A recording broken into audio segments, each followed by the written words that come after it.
Well, everyone, here is a wrap up to the season. It was great. Now we're about, 2 weeks out, a week and a half out from the 4th of July. It was great. It was a great experience. It was a lot of work. Getting out there in the morning, being there until 10. Even the 4th of July night, we were there till 11:30. And here is the aftermath. Essentially, you'll see we stocked as we went, and we had a really good amount of stock. So we didn't sell out of anything. The top row I pulled down because I didn't want everything on the ground when it got moved over to this location here. But here is essentially what the stand looks like. After all, I do have to go, add some items to it, straighten up some things, but a lot easier for this next year to just put it out there and then straighten up everything rather than have to spend 12 hours plus with multiple people trying to fill everything. So that is kind of it in a nutshell. And then I'm going to walk you guys out to the storage area in just a minute here and just tell you, so how do we do? I think we did great. So overall, and I'll tell you, I'll just be upfront, we sold $20,000 in product, including tax. So that was about 18.5 in sales, and of that 13.5 would be the profit.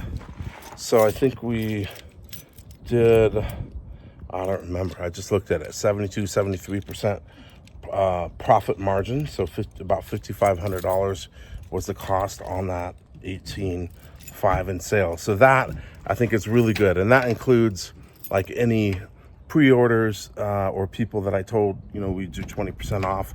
There weren't a ton of that. There wasn't a ton. And then that also includes anything that I earmarked kind of as a gift from me. So if someone bought a bunch of stuff and then I wanted them to try some crackle balls or something, the jumbo ones, I throw that in, or throwing in a Redbeard's Revenge or something like that. So all that profit margin includes that. So here is the aftermath of what the shop looks like, starting with the assortments. Yeah, unfortunately, I probably was priced wrong, or I had a bad attitude about selling assortments, which which I shouldn't. I did convert some customers to just buying, a bunch of items from the stand. We did sell one of the Redbeard's Patriot assortment. It looks a lot better over here. That was a surprise. I thought we would sell more because I thought it was priced really well at $5.99, kind of above the budget of a lot of families in Pocatello. So we will have them for next year. I don't plan on making any changes. I still think it's a great deal. There's some great items in there. We'll probably adjust our pricing a little bit on some of these world-class assortments, which I have a ton. But you guys can see, so this is it, the shop here, and this is where I would keep all the novelty items. So everything you saw in the stand, novelty is pretty much all the way full anyway. And so what you're seeing is remnants. Most of these cases are already open, but you'll see I have some full cases of Frog Prince, Skull Fountain, just a bunch of extra stuff. So tanks, unicorns, some of the Trump Snaps Back, Diablo Bombers. Actually, these two did so well. Trump Snaps Back and the Diablo Bombers, which had the titanium in there that had the flash. That was like a great, hey, I'm holding the camera. It was a great suggestive sale. We sold, I don't know, about 60 boxes of each of these at $3.50 a pack or so. Even the adult snaps sold really well too at $3 a pack. But here's kind of the remnants. I brought in a bunch of the 500 grammers down here just for the trip home because I didn't want to have to remove everything from the container. So you'll see over here some more stuff. We're kind of moving. We did get through some of the Redbeard's Revenge, and I am making a special trip, down to Moapa on Saturday. This next Saturday, the 20th. So I do plan on being out there. I know they're having some sort of after party sort of deal there. So look forward if you're out there, say hello. Anyway, that's that. So here's the rest. So here's a lot of the smaller fountains, Dancing Butterfly, Kung Fu, bunch of this stuff. So the good news is that we did 20 grand. I thought that was great.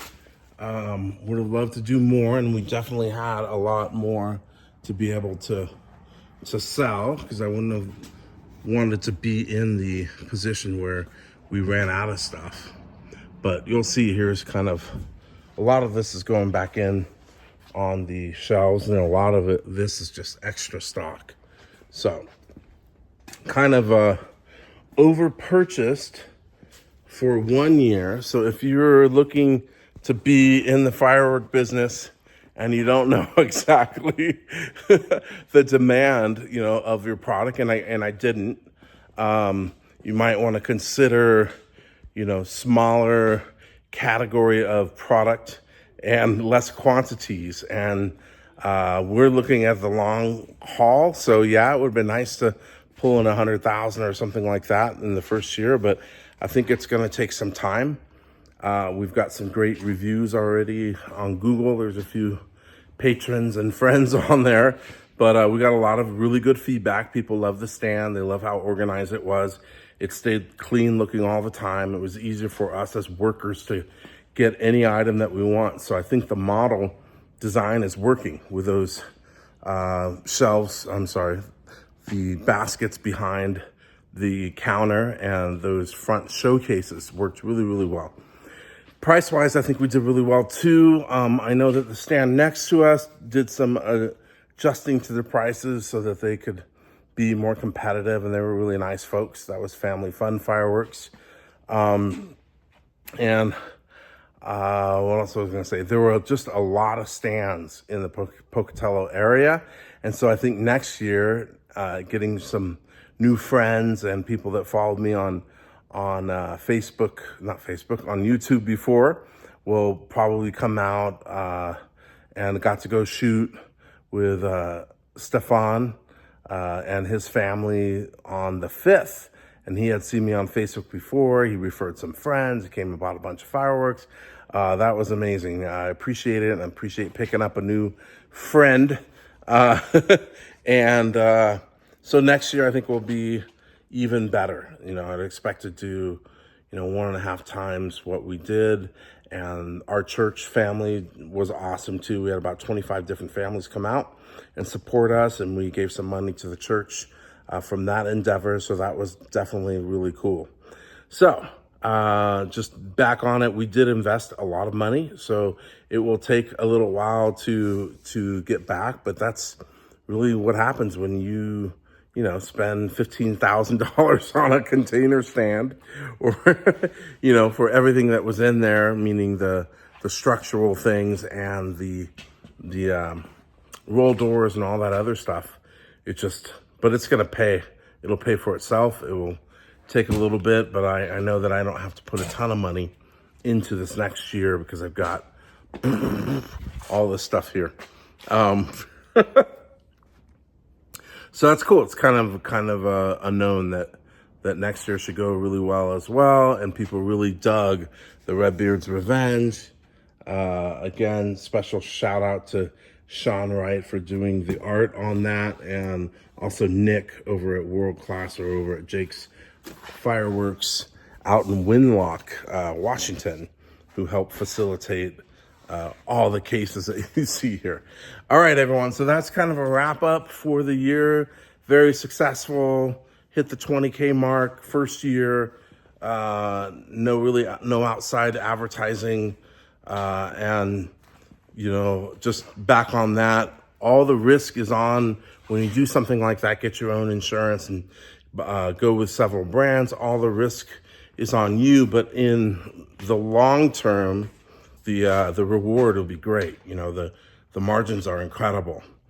If you're looking just to run a fireworks stand and you don't have the space or the financial means to put in, $30, $40, $50, $60,000 or whatever or more, you may definitely consider going with, one of the brands out there, TNT. I hate to say that, but that works for many people. TNT Phantom. It also keeps my prices high. So I appreciate that. All right, everyone, have a great one. Hope you enjoyed the video.